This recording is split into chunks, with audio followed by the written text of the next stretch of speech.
여러분, 우리가 흔히 건강식품이라고 알고 있는 고구마. 하지만 특정한 방법으로 먹으면 오히려 우리 몸에 심각한 해를 끼칠 수 있다는 사실 알고 계신가요? 믿기 힘들겠지만 고구마를 잘못 먹으면 심각한 부작용이 생길 수 있습니다. 어떤 경우에 고구마가 독이 될 수 있는지 꼭 영상 끝까지 시청해 주세요. 여러분의 건강을 위해 반드시 알아두어야 할 중요한 정보들을 자세히 다룰 예정입니다. 놓치지 마세요. 안녕하세요. KK 건강입니다. 오늘은 우리가 흔히 먹는 고구마에 대해 놀라운 사실들을 알아보려고 합니다. 여러분, 고구마가 얼마나 대단한 식품인지 알고 계신가요? 먼저 고구마는 우주 식량으로 선정이 되었는데요. 미국 항공우주국 나사에서 우주 비행사들을 위한 식량으로 고구마를 선택했습니다. 왜 그랬을까요? 그 이유는 고구마가 척박한 환경에서도 잘 자라면서도 영양가가 뛰어나기 때문입니다. 우주라는 극한의 환경에서도 인체에 필요한 영양소를 효과적으로 공급할 수 있는 식품이 바로 고구마입니다. 그런데 이게 다가 아닙니다. 세계보건기구 WHO에서는 고구마를 세계 3대 면역식품 중 하나로 선정했습니다. 다른 두 가지가 뭔지 아시나요? 바로 건강에 아주 좋은 것으로 잘 알려진 토마토와 케일입니다. 고구마가 이 둘과 어깨를 나란히 하고 있다니 정말 대단한 것 같습니다. 자, 이제 고구마의 숨은 영양 성분에 대해 알아볼 차례입니다. 여러분, 얄라핀이라는 성분 들어보셨나요? 이 성분은 고구마를 자르면 나오는 하얀 액체에 들어있는데요. 얄라핀은 고구마의 풍부한 섬유소와 함께 작용해서 우리 몸에 있는 해로운 물질들을 몸 밖으로 싹 쓸어내버립니다. 그뿐만이 아니라 대장암 예방에도 효과가 있다고 하니 정말 놀랍지 않나요? 또 하나 주목할 만한 성분이 있습니다. 바로 아마이드입니다. 이 성분은 우리 장 건강에 매우 중요한 역할을 합니다. 아마이드는 장내 유익균의 성장을 촉진하는 특별한 기능을 가지고 있는데요. 유산균이나 비피더스균과 같은 유익균들은 아마이드를 만나면 활발하게 증식을 합니다. 이는 마치 이 균들에게 최적의 영양분을 제공하는 것과 같은데요.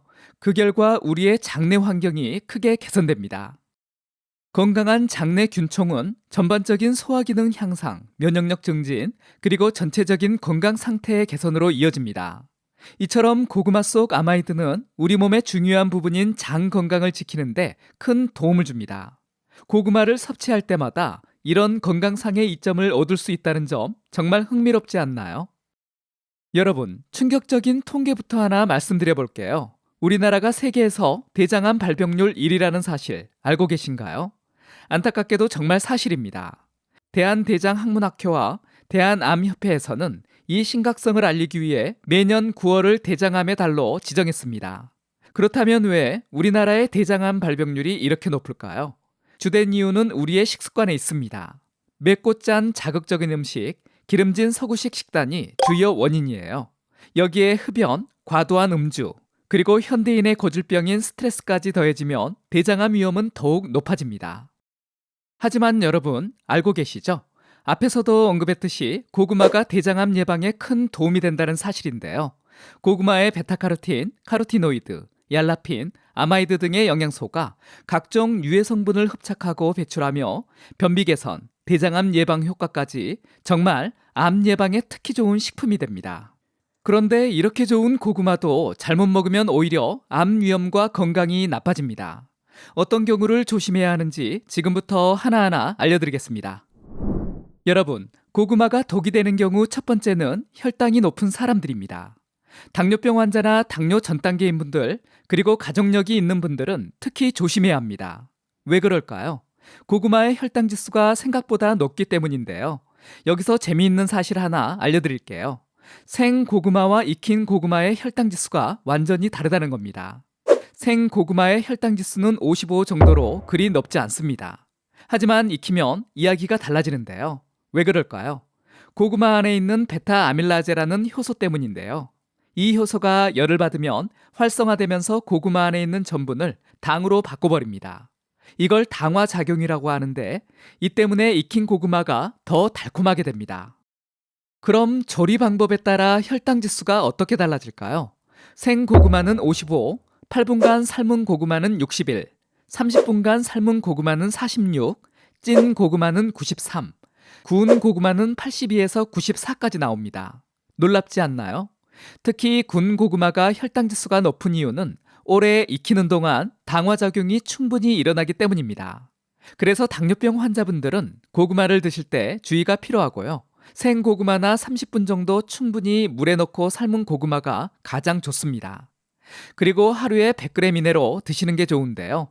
작은 고구마 1개 정도라 생각하시면 됩니다. 두 번째는 신장이 약한 사람들이 먹는 경우입니다. 네, 맞습니다. 아무리 좋은 식품이라도 때와 상황에 따라 우리 몸에 해로울 수 있어요. 고구마도 예외는 아닌데요. 고구마에 칼륨이 많다는 사실 알고 계신가요? 고구마 1개에 칼륨 하루 섭취량의 15%가 들어있습니다. 칼륨은 우리 몸의 나트륨 수치를 조절해주고 혈압을 개선하는 등 좋은 점이 많습니다. 하지만 신장 기능이 떨어진 분들에게는 오히려 위험할 수 있는데요. 왜 그럴까요? 신장 기능이 약한 분들은 칼륨을 제대로 배출하지 못합니다. 그러면 혈액 속의 칼륨 농도가 높아지는 고칼륨 혈증이 생길 수 있는데요. 이 상태가 되면 어떤 증상이 나타날까요? 처음에는 무력감, 피로감, 오심, 구토 같은 증상이 나타나고 심해지면 근육마비, 호흡부전, 심지어 심정지까지 올 수 있답니다. 무서운 일이죠? 그래서 신장이 약하신 분들은 고구마 섭취에 특별히 주의해야 합니다. 세 번째로 주의해야 할 것은 검은 반점이 있는 고구마입니다. 여러분, 혹시 고구마에 검은 반점이 있는 걸 본 적 있나요? 이건 단순한 반점이 아닌데요. 검은 무늬병이라는 병에 걸린 겁니다.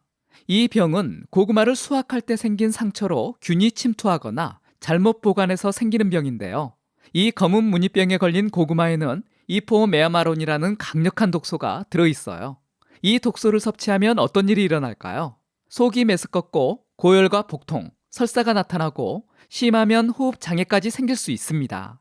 더 무서운 건 폐와 간을 괴사시킬 수도 있다는 겁니다. 특히 폐나 간 질환이 있는 분들, 노약자분들은 더욱 조심해야 합니다. 그런데 더 주의할 점이 있어요. 이 검은 무늬병은 전염성이 강해서 다른 고구마에도 퍼질 수 있습니다. 그래서 보관할 때 특별히 주의해야 합니다. 농촌진흥청에서는 쓴맛이 나는 고구마는 아예 먹지 말라고 공고하고 있습니다. 설령 검은 반점을 도려내더라도 이미 독소가 퍼져 있을 수 있거든요. 그리고 익혀도 독성이 사라지지 않기 때문에 아깝더라도 과감히 버리는 게 좋습니다. 네 번째로 주의해야 할 분들은 바로 흡연자분들입니다. 이게 무슨 말이냐고요? 고구마에 들어있는 베타카로틴 때문입니다. 베타카로틴은 보통 항산화 작용을 해서 우리 몸에 좋은 성분이에요. 하지만 흡연자에게는 오히려 독이 될 수 있는데요. 미국 국립보건원의 연구 결과를 보면 하루에 베타카로틴을 20에서 30mg 섭취하는 흡연자는 그렇지 않은 흡연자보다 폐암 발병 위험이 24%나 높아진다고 합니다. 충격적이죠? 특히 노란 속을 가진 고구마일수록 베타카로틴 함량이 많이 높습니다. 그래서 흡연자분들은 고구마, 특히 노란 고구마를 과다 섭취하지 않도록 조심해야 합니다. 영양제보다는 안전하지만 그래도 과량 섭취는 피하는 게 좋습니다. 마지막으로 주의해야 할 분들은 위장이 약한 사람들이에요. 고구마가 소화가 잘 된다고 생각하시는 분들이 많은데 사실은 그렇지 않습니다. 왜 그럴까요? 고구마의 75%가 전분으로 이루어져 있거든요. 이 전분 덩어리가 위장에 들어가면 어떻게 될까요? 특히 익힌 고구마를 빨리 먹으면 문제가 생깁니다. 찐득하고 물컹한 고구마가 한꺼번에 위장으로 많이 들어가면 위액과 잘 섞이지 못합니다. 그러면 소화가 잘 안 되고 위장에 오래 머물게 되겠죠. 위장이 약한 분들은 위산이 충분히 나오지 않아서 이 현상이 더 심해질 수 있습니다. 그런데 이게 끝이 아니에요. 고구마가 겨우 소장으로 내려가면 이번에는 소장에서 문제가 생겨요. 소장세포가 GLP-1이라는 호르몬을 분비하는데 이 호르몬이 음식물의 이동을 늦추고 포만감을 오래 유지하게 합니다. 이 GLP-1 호르몬은 당뇨인에게는 좋겠지만 소화기 문제가 있는 분들에게는 위장 압력을 높이고 위 내용물이 식도로 역류할 수 있습니다. 고구마를 드시고 속쓰림이나 가슴 쓰림을 경험하신 적 있다면 이런 이유 때문이에요. 자, 지금까지 고구마가 독이 될 수 있는 5가지 경우에 대해 알아봤는데요. 놀랍고 새로운 사실들이 많았죠. 하지만 걱정하지 마세요. 이런 점들만 조심한다면 고구마는 여전히 훌륭한 건강식품입니다. 그렇다면 고구마를 얼마나 먹어야 할까요? 건강한 성인의 경우 하루 100g 이내로 섭취하는 것이 좋습니다.